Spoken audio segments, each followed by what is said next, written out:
Vous êtes bénie entre toutes les femmes, et Jésus, le fruit de vos entrailles, est béni. Sainte Marie, Mère de Dieu, priez pour nos pauvres pécheurs, maintenant et à l'heure de notre mort, ainsi soit-il. Saint Joseph, priez pour nous. Saint Jean le Gardien, priez pour nous. Saint Raymond, priez pour nous. Au nom du Père et du Fils et du Saint-Esprit, ainsi soit-il. C'est aujourd'hui la fête de Saint Raymond de Peñafort, un docteur de l'Église qui était spécialisé dans la moralité, la théologie morale.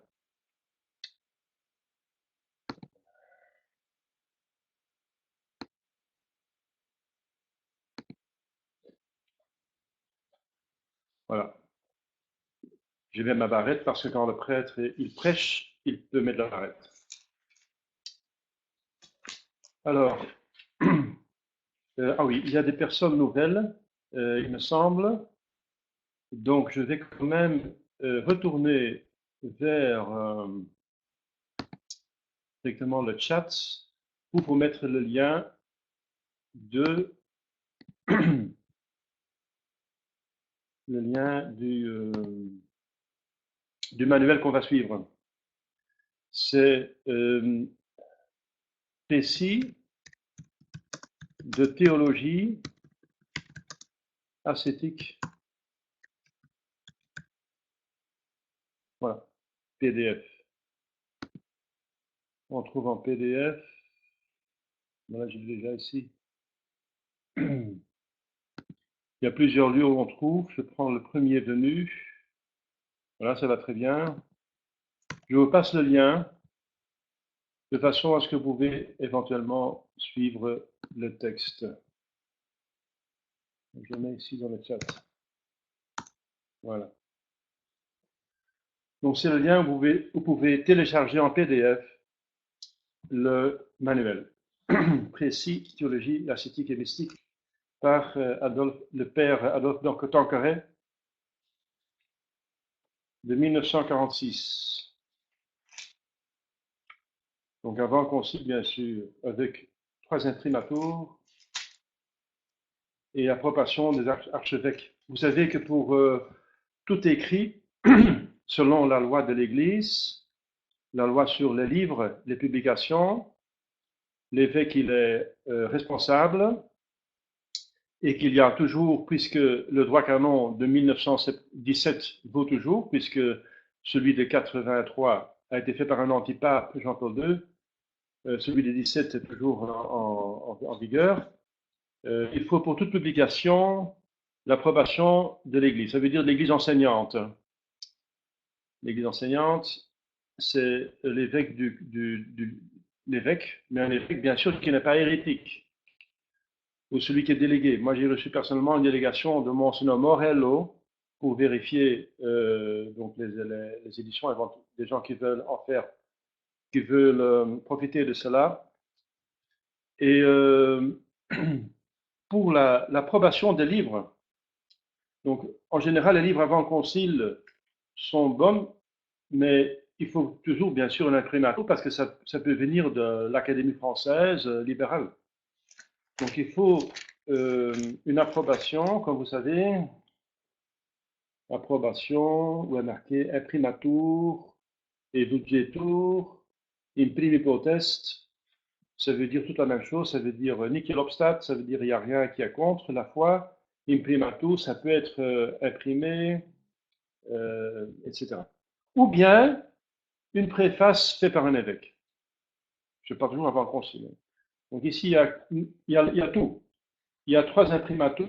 Il y a encore la préface, une approbation, une recommandation faite par l'archevêché de Paris. Et même encore une autre lettre du prononce apostolique. Et encore une autre par l'archevêque de Rouen. Et encore une autre par... ah oui. Le supérieur général de la congrégation du Saint-Esprit. Et encore l'évêque de Vannes, l'évêque d'Oran et le père abbé de l'abbaye de Notre-Dame de Grâce. Vous voyez, donc il y a plein il y a une abondance de recommandations et de permissions. Mais normalement, un seul imprimatur suffit pour pouvoir lire le livre. Sinon, on a interdiction d'éditer, de vendre, d'acheter, de lire des livres. C'est pour justement empêcher que l'hérésie atteint le troupeau. C'est un des grands devoirs de l'épiscopus, l'évêque, en grec et même en français, épiscope, épiscopus, l'évêque, épiscopé, ça veut dire celui qui regarde épi autour de lui, pour voir s'il n'y a pas un ennemi qui s'approche du bercail, de la cité sainte. Donc il doit déceler, il doit veiller pour qu'il n'y ait pas d'hérésie qui entre dans l'enseignement de l'Église. C'est un des devoirs et une des tâches les plus importantes de tout évêque. Et ça a été frustré et absolument aboli par Jean 23, qui a dit que l'Église ne va plus condamner. Si elle ne va plus condamner l'hérésie, alors vous voyez ce qui se passe. Après 50 ans, l'Église est devenue hérétique, je veux dire pas l'Église, mais les gens de l'Église ne savent plus la différence entre ce qui est la foi et ce qui est finalement l'hérésie. Ça entre parenthèses, hein, entre parenthèses. Entre-temps, les gens qui ont vu le lien ont pu éventuellement télécharger et voir. Nous sommes nous prenons les deux parties. Il y a deux parties, une partie théorique dans le manuel et une partie pratique. Et on va prendre deux parties pour pas trop vous ennuyer avec la théorie sans passer à la pratique. La pratique, c'est toujours le fruit. Comment il faut faire maintenant concret, c'est pas parce qu'on vit concrètement. Il faut quelque chose pour l'intelligence et aussi quelque chose pour la volonté. Il faut les deux. Alors, je vais prendre une demi-heure pour l'un et une demi-heure pour l'autre. Alors, nous étions à la page 63. 63, il me semble. Oui. Ah oui, voilà. Donc, une habitation, bien sûr, de la Sainte Trinité.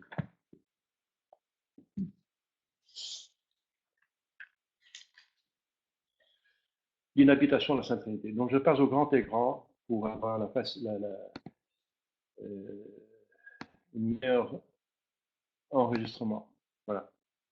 C'est ce qu'on m'a demandé, d'avoir un plus grand écran que le petit écran à droite en haut. On a vu l'autre fois que dans une âme qui est en état de grâce, qu'il y a une inhabitation des personnes divines dans l'âme. Et ça remonte à Jésus-Christ lui-même qui dit, si vous gardez mes commandements, mon Père va vous aimer comme moi, et nous allons habiter, prendre demeure en lui. Et un peu plus tard, il va dire, je vous enverrai l'Esprit Saint, le Consolateur. Donc il y a encore une fois cette personne qui va arriver à la Pentecôte, explicitement, extérieurement, visiblement, je veux dire. Et donc, le but de Dieu, c'est d'être pas seulement parmi les hommes, Emmanuel, mais l'amour est infini en Dieu, et l'amour va chercher l'extrémité de ses possibilités, parce que Dieu est infini dans tout ce qu'il est et tout ce qu'il a. Il est les perfections en degré infini, donc il va chercher à s'établir dans l'âme, parce qu'être dedans, c'est plus intime qu'être à côté. Donc Dieu, c'est un jusqu'au boutiste dans le sens positif. Il va aller jusqu'au bout de ses perfections pour les effectuer. Parce qu'une perfection qui n'est pas effectuée est encore frustrée. En Dieu, il n'y a pas de frustration, parce qu'une frustration, c'est une imperfection, et en Dieu, il n'y a pas d'imperfection. Donc, il n'y a pas de frustration en Dieu. Donc, là, tout est réalisé. Dieu est capable de tout réaliser. Donc, son amour en Dieu, c'est l'Esprit Saint, il est infini. Mais même en dehors de lui, il va jusqu'au bout. Jusqu'au bout, et il va être arrêté. Sa toute-puissance va être arrêtée et son intelligence infinie va être arrêtée par la capacité des créatures de recevoir le Créateur. Voilà. Il va s'arrêter là où la limite va ne pas être dépassé pour devenir Dieu. Parce qu'il n'y a que 3 personnes pour Dieu. Donc sinon, toutes les personnes qui sont dans le ciel seraient des personnes divines, et ça ne va pas jusque-là, c'est pas possible. Parce que ça va contre la nature de Dieu, donc Dieu ne tombe pas l'absurde non plus. Donc, mais il va jusqu'au bout de ses capacités infinies, et c'est loin, donc c'est loin. Et c'est pour ça que Dieu veut habiter en nous, dans notre âme. Dans notre âme. Et de quelle façon? En nous venant homme, être d'abord parmi nous, et ensuite donner l'exemple de sainteté, une doctrine incroyable, fine, spirituelle, très élevée, le discours sur la montagne, etc., en prouvant sa divinité par des miracles, on l'a vu dimanche dernier dans l'Évangile. Et ensuite, il va enlever tous les empêchements, le péché. Il va mourir en notre place, lui l'innocence. Il va prendre la nature humaine, pas seulement pour être parmi nous et se mettre à notre niveau pour mieux communiquer avec nous, mais pour effectivement mourir un martyr atroce en notre place. Donc pour nous enlever l'enfer. Il a subi la peine dans l'enfer qui est méritée pour tout péché mortel. C'est lui qui a pris tous les péchés mortels sur lui, les peines. Donc son martyr vaut ça expier, ça payer pour tous les enfers que nous avons tous mérités par nos péchés mortels et pour commencer par le péché originel d'Adam et d'Ève. Voilà, on en était là et on va maintenant approfondir l'inhabitation parce que c'est pas évident, n'est-ce pas? Et c'est important. En même temps, c'est une importance incroyable parce que nous avons dans notre âme un hôte divin. Il y a, pas dans notre maison, mais déjà si un empereur, un président de république entrait de notre maison, on va faire quelque chose. Surtout si le président, c'est quelque chose d'honorable, c'est quelqu'un qui prend soin du bien commun, comme Dieu plus que personne d'autre. Disons un Saint-Louis pour les Français. Un Saint-Louis entre dans votre maison, mais vous allez faire quelque chose. Vous allez tenir compte de lui. Vous allez vous entretenir avec lui. Vous allez nettoyer la maison, etc. Donc, alors, c'est pas le Saint-Roi Louis qui entre dans votre maison, mais c'est Dieu. Dieu. Dieu. Un être inimaginablement plus parfait et honorable que Saint-Louis. Infiniment. Et qui entre pas dans notre maison, mais dans notre âme. Et on ne va pas s'occuper de lui. Mais c'est horrible. C'est pas pensable. Et c'est pourtant certain qu'il habite en nous, qui devront être et qui sont, j'espère, en état de grâce. C'est certain. Donc vous voyez cette tension, n'est-ce pas?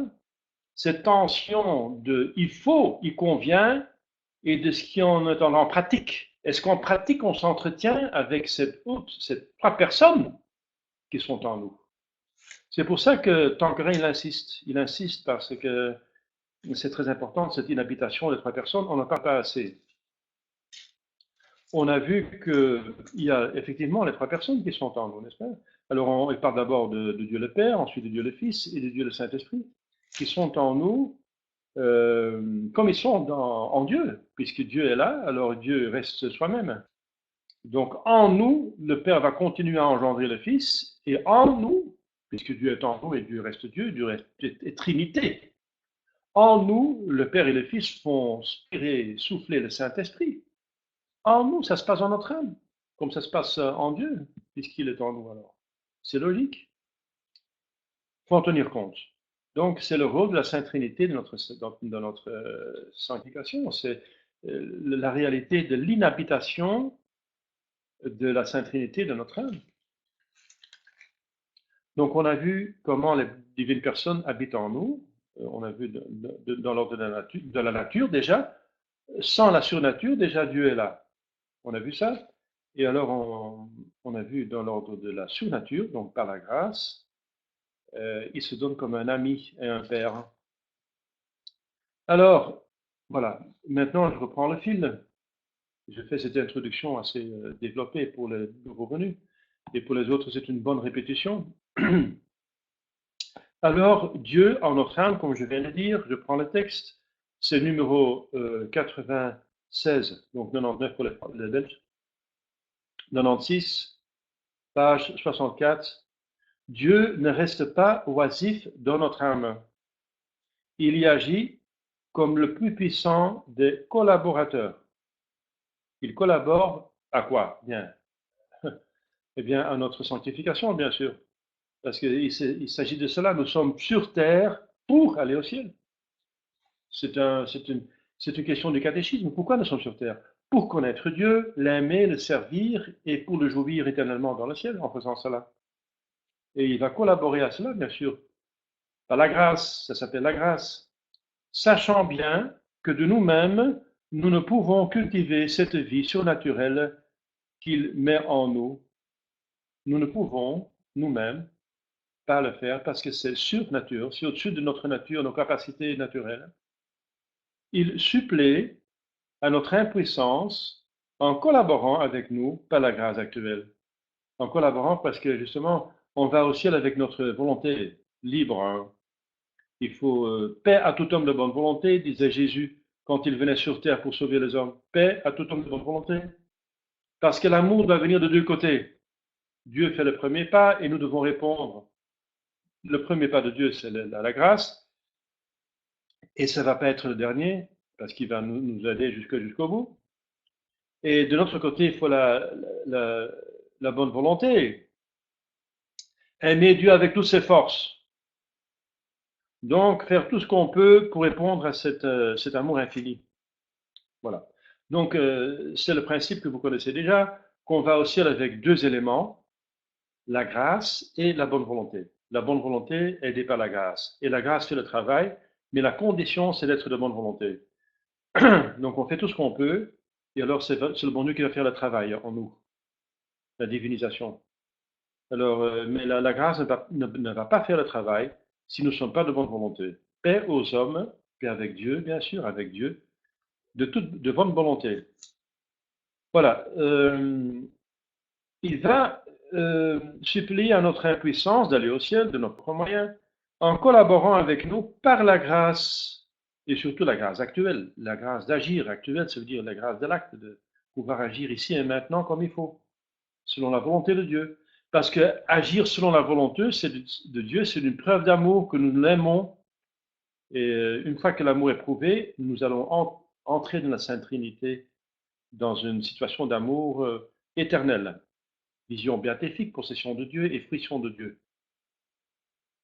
C'est lui le Père des Lumières, puisqu'il est intelligence, qui viendra éclairer notre intelligence sur notre fin dernière. On vient de le dire, hein, donc on sait ce que nous venons faire ici. Il faut y penser, n'est-ce pas? Il ne faut pas perdre de vue le but, sinon si on perd le but, on perd tout. La vie n'a plus de sens, littéralement. Notre fin dernière et les moyens de l'atteindre, c'est la grâce, c'est le moyen de grâce, la prière, les sacrements, les sacramentaux, les dévotions, etc. Les moyens de grâce. Lui qui nous suggérera de bonnes pensées inspiratrices de bonnes actions. C'est par les bonnes œuvres que nous allons mériter le ciel, qui prouvent notre foi et notre amour. Avons-nous besoin de force pour vouloir sincèrement orienter notre vie vers notre fin?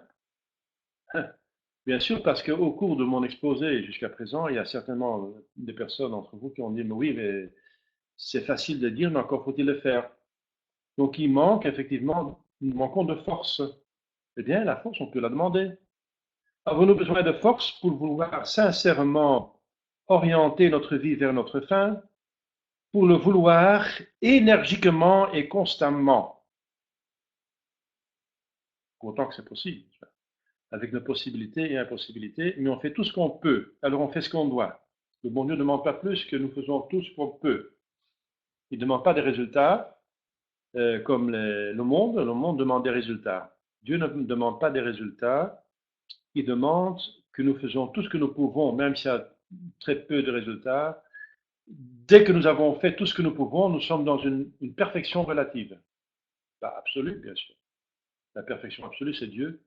Nous sommes dans une perfection personnelle. relative si nous faisons toujours, partout et tout le temps, partout et toujours, dans toutes les circonstances, en tout ce que nous pouvons. Voilà. C'est tout ce que nous devons faire, c'est tout ce que nous pouvons de faire de bien et éviter le mal et utiliser les moyens de grâce.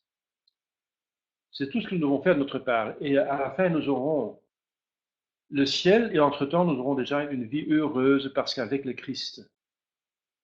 Si vous demandez à une religieuse, un religieux qui est enfermé dans un couvent et qui ne peut pas faire ceci, ne peut pas faire cela, ne peut pas obéir, de participation, etc., la règle, s'ils sont heureux, eh bien, il y a un grand sourire et il vous dit, s'il vous certifie que ça sort du cœur, qu'ils seront très heureux.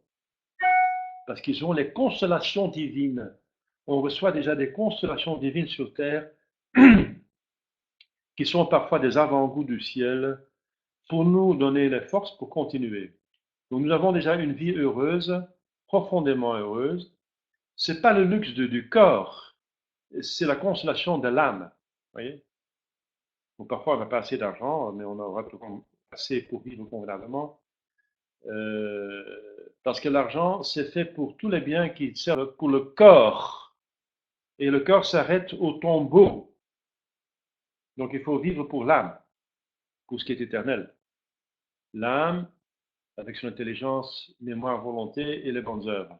Mais intelligence, mémoire, volonté, ça veut dire que nous devons suivre la foi, l'espérance de la charité, qui élève nos facultés vers Dieu. C'est pour ça que nous avons fait, et c'est ça notre bonheur, sur terre et éternel.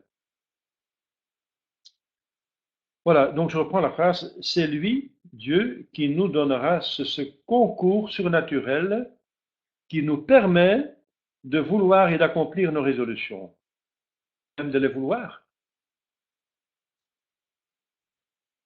Si on n'a pas assez de vouloir, eh bien, l'homme moderne, encore plus qu'avant, il est faible. Parce que l'éducation est aussi en décadence, comme tout ce qui n'est pas matériel est en décadence. Notre civilisation est une civilisation technique, donc matérielle. Mais tout ce qui est de l'esprit, de l'âme, de la culture est en décadence. Aussi la pédagogie. Hein. Donc nous donnons il n'y a plus d'éducation de la volonté. La volonté de l'éducation, c'est d'apprendre l'enfant à accepter des sacrifices en vue d'un plus grand bien. Qu'il fasse un sacrifice de bien étudier pour avoir après un bon métier, un bon emploi, un bon travail dans lequel il peut s'épanouir et gagner la vie, etc., ce qu'il va faire, etc. Donc, une mère aussi, si une fille devient mère, elle va se faire des sacrifices pour bien éduquer ses enfants. On ne peut rien obtenir si on veut tout à la fois. Donc, il faut sacrifier des choses. Donc, il faut sacrifier les moindres choses les choses les plus importantes. Et ça, il faut apprendre. Parce que ça veut dire il faut s'abstenir de cette jouissance-là, de cette jouissance-ci, et qu'il faut s'abstenir de ça pour se concentrer sur ce qui est essentiel et important. Voilà. Et c'est une éducation qu'on ne donne plus, malheureusement. On donne tout ce que l'enfant demande. Et mon chéri, qu'est-ce que tu veux manger aujourd'hui? Ma mère n'a jamais posé de question. Hein. On mangeait ce qui venait sur la table et c'est elle qui savait où étaient les vitamines, les minéraux, tout ce qui était important. Et parce que si on demande à l'enfant qu'est-ce qu'il veut manger, il demande du sucre. Et le sucre a 43 influences négatives sur le corps. Donc l'excès de sucre a 43 influences néfastes. Et l'enfant est en train de s'empoisonner. Donc, par amour, vous allez empoisonner votre enfant. C'est stupide, n'est-ce pas? C'est pas de l'amour, ne pas lui donner ce qu'il a besoin, c'est l'éducation. Il en a besoin. Et il va vous être reconnaissant si vous l'avez éduqué par amour. Par amour, il faut l'éduquer. Pas pour s'en débarrasser, tais-toi, mets-toi dans un coin, c'est encore égoïste. Mais si vous lui imposez quelque chose, il doit savoir, et aussi ça doit être en réalité par amour de lui, pour lui faire du bien, pour lui apprendre de réussir dans cette vie et d'aller au ciel. C'est ça l'éducation. Et il faut s'éduquer soi-même. Si on n'a pas reçu ce qu'il faut, alors éduquons nous-mêmes. Apprenons petit à petit à faire des sacrifices pour en renforcer la volonté et l'éduquer à faire le sacrifice le plus important, c'est de sacrifier tout ce qui est péché pour aller au ciel. Voilà. Si on n'arrive pas à faire le sacrifice, on ne va pas éviter le péché. Parce que le péché, justement, c'est la jouissance de la créature qui empêche un plus grand bien, ça veut dire le ciel.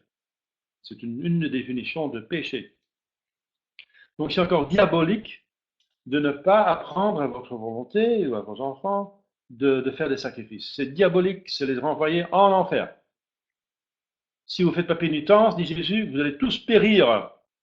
Si vous ne faites pas de pénitence, vous allez périr. Vous comprenez maintenant pourquoi.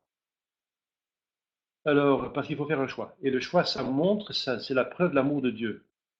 C'est ce qu'il y a à derrière. Notre relation avec Dieu, c'est une relation d'amour qui se prouve. Parole, ça ne suffit pas. Il faut prouver l'amour par des actes, par des sacrifices. S'il s'agit de combattre nos passions qui sont déréglées par le péché originel d'Adam et Ève, Adam et Ève avaient la maîtrise parfaite de leur passion. Parce que la passion, c'est une force naturelle, mais qui doit être soumise à la raison, et la raison à la foi, et la foi à Dieu, à la révélation. Mais cet ordre a été coupé, cassé par le péché, donc maintenant les passions sont en déroute et nous amènent là où il ne faut pas y aller, donc il faut les combattre. Il faut les dompter comme ce sont des chevaux sauvages qu'il faut dompter. S'il s'agit de combattre nos passions ou de les discipliner, de vaincre les tentations qui viennent partiellement de nous-mêmes, partiellement de dehors, du monde, et encore partiellement des démons qui mettent de l'huile sur le feu, bien sûr. Vaincre les tentations qui parfois nous obsèdent, c'est lui encore, Dieu, lui encore, qui nous donnera la force d'y résister et d'en tirer parti pour nous affermir dans la vertu. Fidelis est Dios, Dieu est fidèle. C'est une citation de 1 Corinthiens 10. Dieu est fidèle, qui ne va pas souffrir que nous serons tentés au-dessus de nos forces. Mais il va faire en sorte que nous pouvons surmonter la tentation, la prévenir. Quand fatigués de faire le bien, nous serons portés, par exemple, au découragement et aux défaillances, il s'approchera de nous. Il ne faut pas se laisser aller. Il ne faut jamais se laisser aller. Se laisser aller, c'est la mère du diable. C'est affreux. Donc, on ne se laisse pas aller. Et si on a encore 1% de force, eh bien, on va faire avec 1%.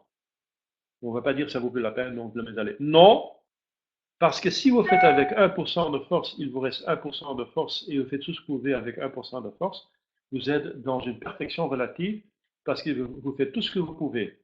Et si vous faites tout ce que vous pouvez, le bon Dieu va faire le reste. C'est un principe. Faites ce que vous pouvez et le bon Dieu fait le reste. Voilà. Donc, les découragements, c'est la mère du diable. Il ne faut jamais se laisser aller, même si vraiment, pour nous, ça vaut plus la peine. Eh bien, pour le bon Dieu, ça vaut la peine. Parce que le bon Dieu regarde le cœur. Même si pour nous, c'est du gâchis, n'est-ce pas, c'est n'importe quoi, mais on fait 100% son possible. Quelqu'un qui a, dans une situation où il est affaibli, eh bien, on fait encore ce qu'on peut, avec les peu de force qu'on a, eh bien, il est dans une perfection relative. Il est en voie de sainteté. Il faut bien se mettre en tête parce que c'est le diable qui va avec son mensonge, il va vous décourager et dire, oui, ben, ça vaut pas la peine, enfin, soyez raisonnable, c'est n'importe quoi. Non, ce n'est pas n'importe quoi. Dieu a un autre raisonnement que nous. Il est beaucoup plus raisonnable que nous. Dieu regarde la volonté. Il tient compte des circonstances. S'il y a un petit oiseau, un petit être, une petite créature, qui fait tout ce qu'il peut, il fait n'importe quoi, il est dans la boue, mais il fait tout ce qu'il peut pour en sortir, eh bien le bon Dieu a une miséricorde infinie, une puissance, une intelligence infinie, il va s'en occuper. Il s'en occupe. Voilà.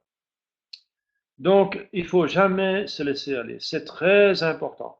C'est très important. Très important. Quand fatigués de faire le bien, nous serons portés au découragement, c'est diabolique, c'est une tentation diabolique. Et aux défaillances, il s'approchera de nous pour nous soutenir et assurer notre persévérance. Le bon Dieu va faire le reste. Donc, commencez à prier, dites le chapelet, l'Ave Maria, c'est toujours possible, n'est-ce pas? C'est une prière pas facile. Et Dieu nous aime avec un cœur de mère. C'est pour ça qu'il a créé Marie. Il est Père, mais il veut nous aimer avec tous les amours possibles. Donc, il nous a créé la Sainte Vierge pour nous pouvoir nous aimer à travers un cœur marial, de mère, je veux dire, maternelle. Mariale, bien sûr, parce que notre mère est en fait Marie, bien sûr, notre mère surnaturelle du ciel. Celui qui a commencé en vous l'œuvre de votre sanctification, Dieu, c'est lui qui a fait le premier pas, quand nous étions encore dans le péché originel, dans le péché personnel, c'est lui qui nous a donné la grâce pour nous aider à faire un acte de conversion, de contrition, de conversion. Donc celui qui a commencé en vous, en nous, l'œuvre de la sanctification, la perfectionnera jusqu'au jour du Christ Jésus. C'est dans l'Écriture sainte, c'est la lettre de Saint Paul aux Philippiens, premier chapitre. Et donc il y a ce texte en latin ici, je vous l'épargne, ça ne vaut pas la peine parce que c'est une répétition. Vous avez la chance d'être français, parce que dans ce sens que le français, c'est une langue latine, ressemble beaucoup au latin. Donc avec le français, vous avez des facilités pour comprendre le texte latin, plus que par exemple, des gens qui ont une langue de notre famille, une langue germanique, par exemple. En un mot, nous ne serons jamais seuls, jamais seuls. Même alors que privés de consolation, nous crions et nous nous croyons abandonnés. Même si on n'a plus de consolation, on ne sent plus l'appui de Dieu, si jamais on peut le sentir. Pardon. Et on pense que le bon Dieu s'occupe de nous, eh bien, il s'occupe de nous, parce qu'il ne peut pas ne pas penser à nous, puisqu'il sait tout. Alors, il ne peut pas ne pas savoir tout. C'est tout simple. On peut même prouver par la philosophie que c'est impossible que le bon Dieu ne sache pas ce qui se passe, puisqu'il a une intelligence infinie. Donc, si nous nous croyons abandonnés, eh bien, c'est une illusion. Nous ne sommes pas abandonnés, mais c'est une épreuve. C'est une épreuve qui est une possibilité de gagner des mérites incroyables pour l'éternité dans le ciel. C'est ça. De plus qu'il y a des croix sur terre, de plus que c'est une chance extraordinaire de gagner le loto, n'est-ce pas? Le grand loto du ciel. De plus grand est la difficulté, de plus grand est le mérite, de plus grand est la récompense, qui est une participation à Dieu pour l'éternel et l'éternité. Donc, il y a une récompense infinie. Donc, je reprends la phrase. En un mot, nous ne serons jamais seuls, même alors que privés de consolation, nous nous croirons abandonnés. La grâce de Dieu sera toujours avec nous, pourvu que nous consentions à travailler avec elle. Voilà. Donc on continue à faire ce qu'on peut, mais tout ce qu'on peut. Pas plus parce que c'est pas possible. Il ne faut pas être stressé non plus. Le stress, c'est un poison pour l'âme et le corps. Le stress, c'est à éviter totalement. Le bon Dieu ne veut pas que nous soyons stressés. Pax Christi, tecum, hein, vobiscum. Mais nous faisons pas plus, mais tous, pas moins non plus que nous pouvons. La juste mesure. La juste mesure d'aimer Dieu, c'est l'aimer avec toutes ses forces. Hein. Mais pas plus, mais pas moins. Voilà, alors, gratia, sa grâce n'était pas in me vacua non fuit, n'était pas vaine. Vacua, c'est vaine. C'est abundantius illis, mais plus abondamment laboravi. J'ai travaillé avec tous. C'est Saint Paul qui parle, hein, dans son premier épître aux Corinthiens. Alors sa grâce à Dei mecum était avec moi, la grâce de Dieu. Appuyés sur ce tout-puissant collaborateur, nous serons invincibles car nous pouvons tout en celui qui nous fortifie. Si Dieu est avec nous, qu'est-ce qui va être contre nous? Voilà. Bien, je vais quand même m'arrêter ici parce que j'ai encore une deuxième partie à faire.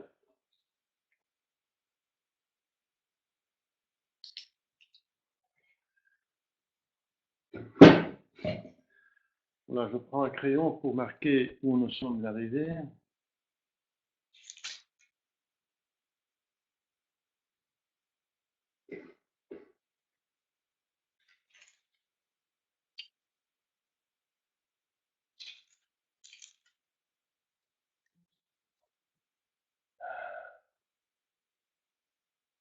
Donc on a vu que Dieu se donne comme un père et un ami.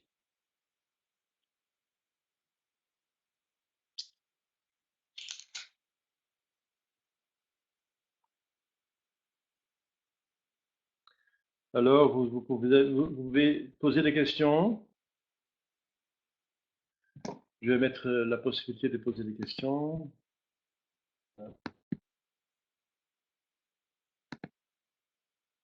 Voilà, il n'y a pas de questions.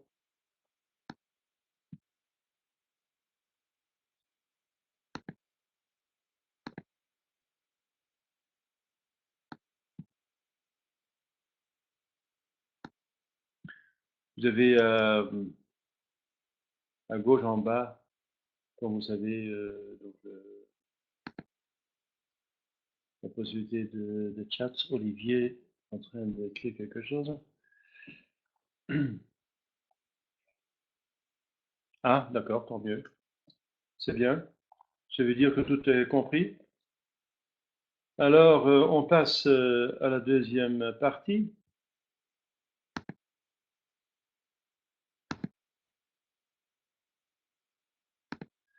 C'est page 430, numéro 669, si vous voulez bien.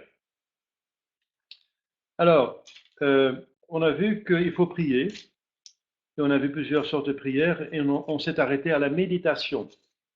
La méditation, c'est prier avec l'âme surtout, parce qu'il y a la prière orale, qui aussi est prière avec l'âme, aidée surtout par le corps, et la méditation va se concentrer sur les puissances de l'âme, l'intelligence, mémoire, volonté. Parce que Jésus dit qu'il faut prier en esprit et en vérité. Donc en esprit, eh bien, c'est notre esprit, c'est l'âme. Donc il faut prier avec intelligence, mémoire, volonté, qui sont les facultés de l'âme. Et ça s'appelle la méditation. On a vu la notion et les éléments constitutifs, l'origine, et la différence entre la méditation et l'oraison. Et maintenant, on va voir les avantages et nécessités de l'oraison. L'oraison. Alors, je reprends la différence pour ceux qui viennent d'arriver. Donc, les mots de méditation et oraison se prennent souvent l'un pour l'autre, mais quand on les distingue, le premier, donc méditation, est réservé à cette forme de prière mentale où domine la considération ou le raisonnement, l'intelligence donc, et qui pour cette raison s'appelle méditation discursive. La seconde, donc l'oraison, s'applique surtout à ces formes de prière mentale où dominent les pieuses affections ou les actes de la volonté. Alors, la méditation, c'est plutôt l'intelligence qui est la locomotive, et dans les raisons, c'est plutôt la volonté, le cœur qui est la locomotive. Donc, mais la méditation discursive elle-même contient déjà des affections, bien sûr. C'est un locomotive qui a des wagons. Hein. Euh, et l'oraison affective est généralement précédée ou accompagnée de quelques considérations, sinon on ne sait pas à quoi penser.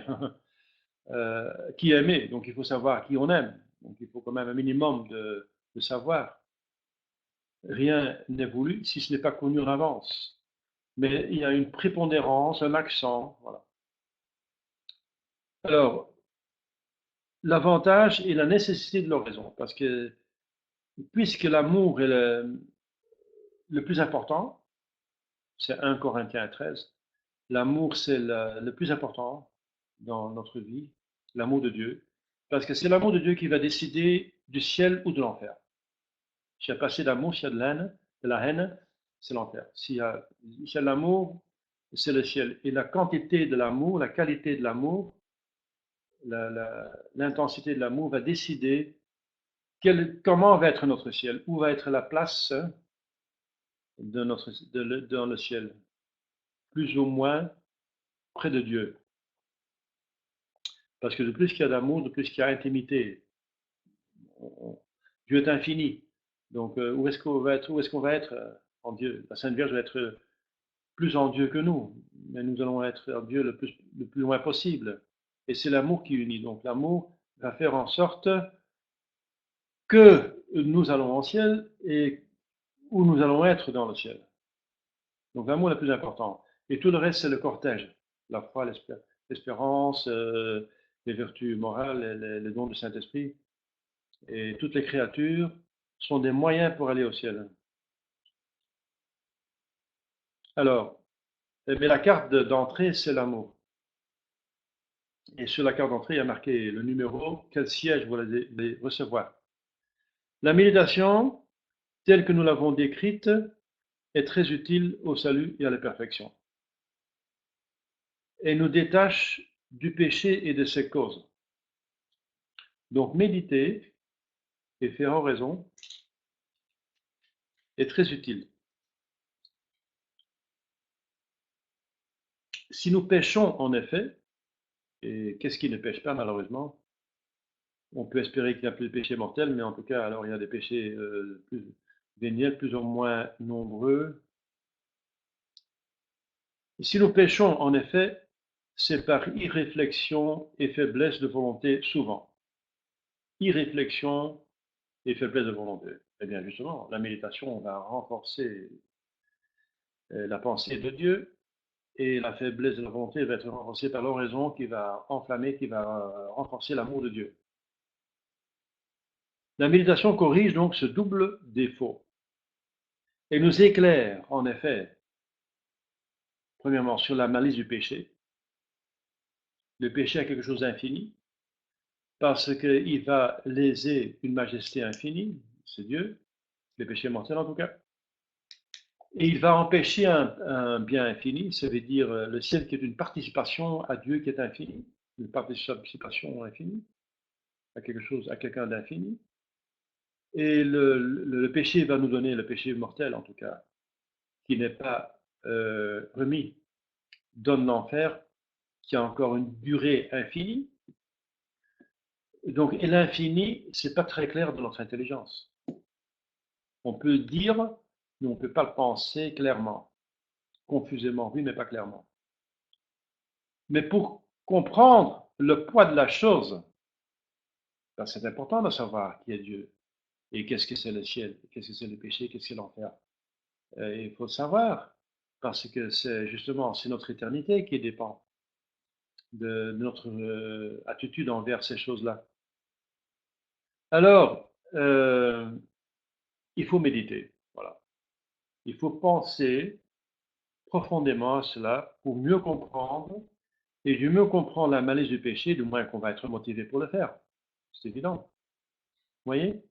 Donc la méditation nous éclaire en effet sur la malice du péché et ses redoutables effets en nous les montrant à la lumière de Dieu, de la révélation. Jésus parle à 40 fois de l'enfer, donc c'est sûr que ça existe. Mais il en parle pour nous avertir, pour que nous n'ayons pas là, comme la Sainte Vierge montre l'enfer aux enfants de Fatima, et ils sont allés au ciel, montrant à la lumière de Dieu de l'éternité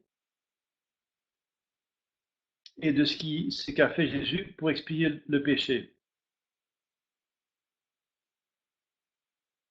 C'est elle, nous dit le Père Crasset, dans l'instruction sur l'oraison, c'est elle, donc la méditation, qui nous conduit par la pensée, dans la foi, dans ces sacrés déserts, ça veut dire loin du monde, ces sacrés déserts où l'on trouve Dieu seul dans la paix, dans le repos, dans le silence et dans le recueillement. Recueillement, c'est le contraire de dissipation. Recueillement. C'est elle qui nous mène spirituellement en enfer, même en enfer, pour y voir notre place, comme a témoigné Sainte Thérèse d'Avila. Elle a vu la place qu'elle avait en enfer.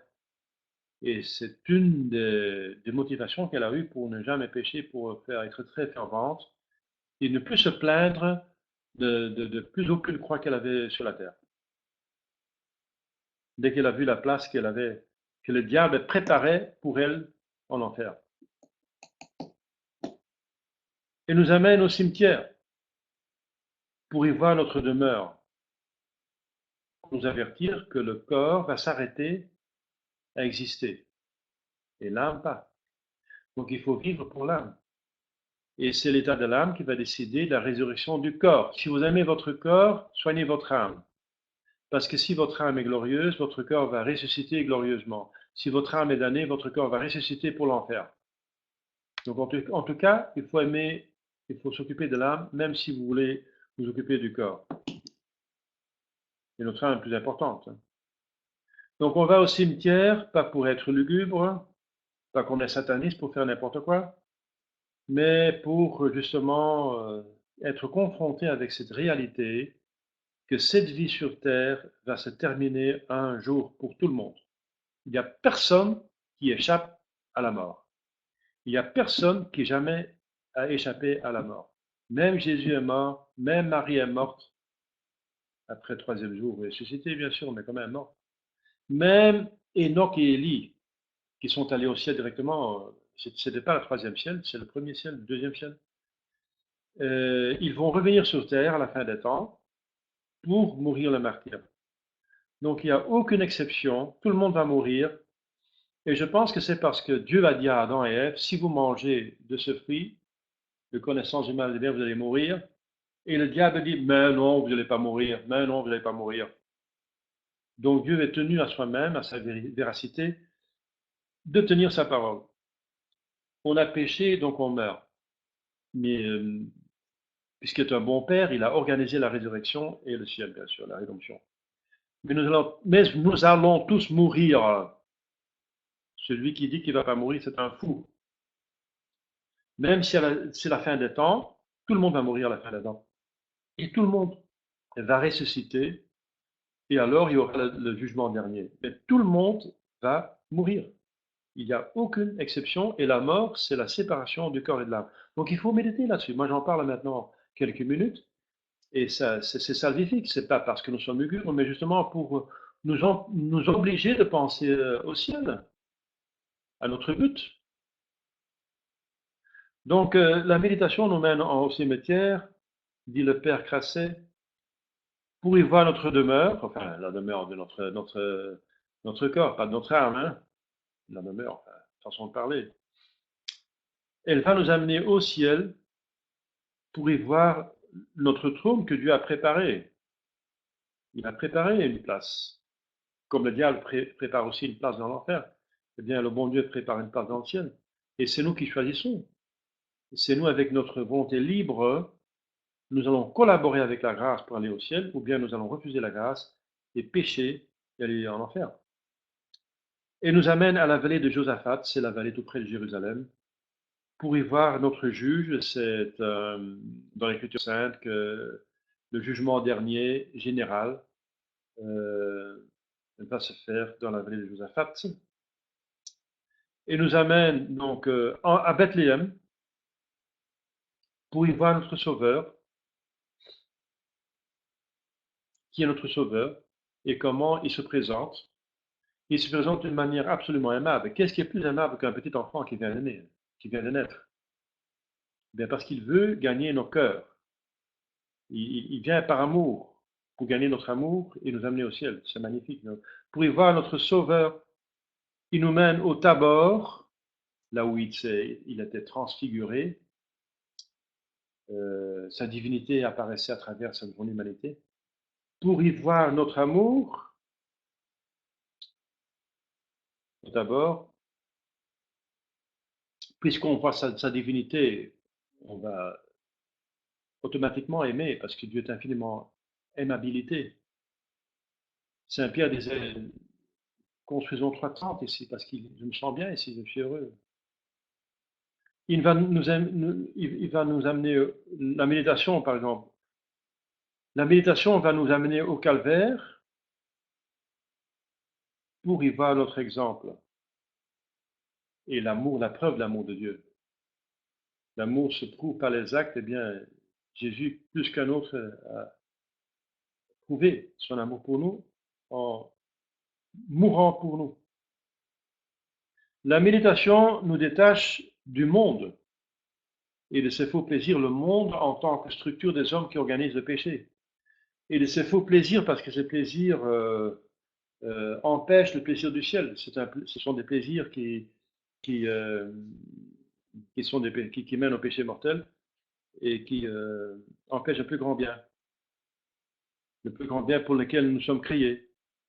La méditation nous rappelle la fragilité des biens temporels, les soucis qui nous apportent, le vide et le dégoût qu'ils laissent dans l'âme, et nous prémunit contre la perfidie et la corruption du monde, et nous fait comprendre que Dieu seul peut faire notre bonheur.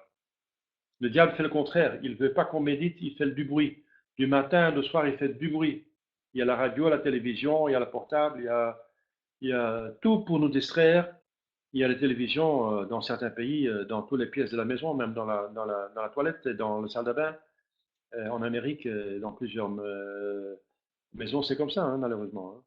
Le diable veut ne pas que nous soyons dans le silence et dans la méditation pour que nous devenions plus sérieux, plus en contact avec les réels, qui est surtout spirituel.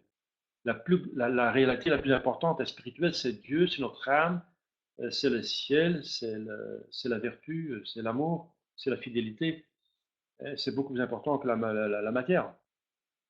Donc la réalité la plus importante est spirituelle, donc il faut faire un effort pour y penser, parce qu'on ne la voit pas, on ne l'entend pas, on ne la sent pas, on ne la goûte pas. Donc il faut faire un effort par la foi de penser à cette réalité plus importante, dans laquelle nous mourons.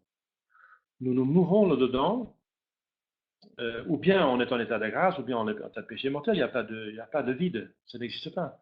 Nous sommes dans l'un ou l'autre, nous sommes en tout cas dans un monde spirituel. Et nous sommes dans le monde spirituel, mais il faut choisir le bon côté parce qu'il y a du blanc et du noir, il y a de la lumière et des ténèbres. Et nous détache surtout de nous-mêmes, cette méditation, de notre orgueil, notre sensualité, en nous mettant en face de Dieu, qui est la plénitude de l'être et de notre néant, et en nous montrant que les plaisirs sensuels nous abaissent au-dessous de la brute, de l'animal, tandis que les joies divines nous ennoblissent et nous élèvent jusqu'à Dieu. Elles fortifient notre volonté non seulement en nous donnant des convictions, comme nous venons de le dire, mais en guérissant peu à peu notre inertie, notre lâcheté, notre inconscience. Seule, en effet, la grâce de Dieu, aidée de notre coopération, peut guérir ces faiblesses. Les deux, la grâce et la bonne volonté. Or, l'oraison nous fait solliciter cette grâce avec d'autant plus d'ardeur que par la réflexion, nous avons mieux senti notre impuissance et les actes de regret, de contrition et de ferme propos que nous formons pendant l'oraison avec les résolutions que nous y prenons sont déjà une coopération active à la grâce. Voilà. On va continuer la fois prochaine parce que j'ai passé la lumière, je vois. Je vais vous donner l'occasion encore de poser des questions si vous voulez. Voilà.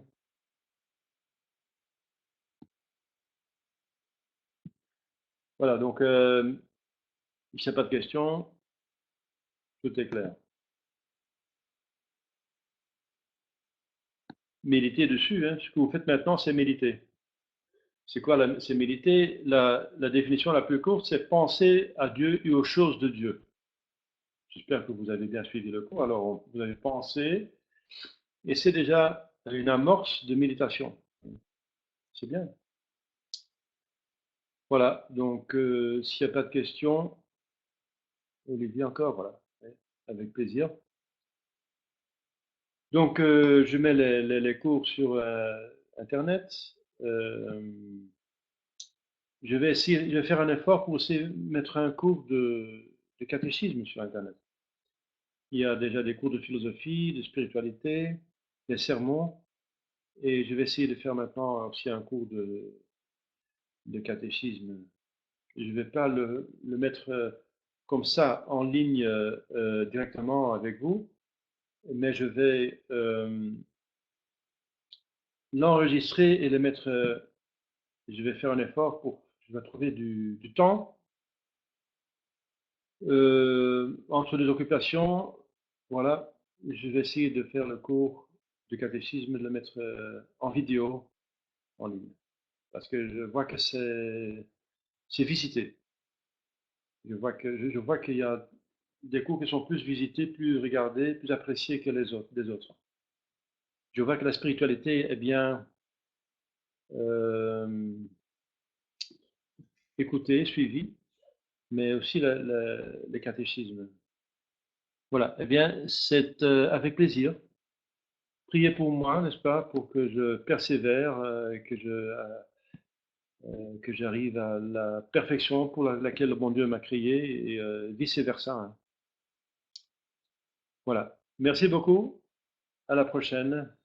Que Dieu vous bénisse. Notre Père qui es aux cieux, que votre nom soit sanctifié, que votre règne arrive, que votre volonté soit faite sur la terre comme au ciel. Donnez-nous aujourd'hui notre pain de chaque jour. Pardonnez-nous nos offenses, que nous pardonnons à ceux qui nous ont offensés. Et ne laissez pas succomber à la tentation, mais délivre du mal, ainsi soit-il. Saint Joseph, priez pour nous. Au nom du Père et du Fils et du Saint-Esprit, ainsi soit-il.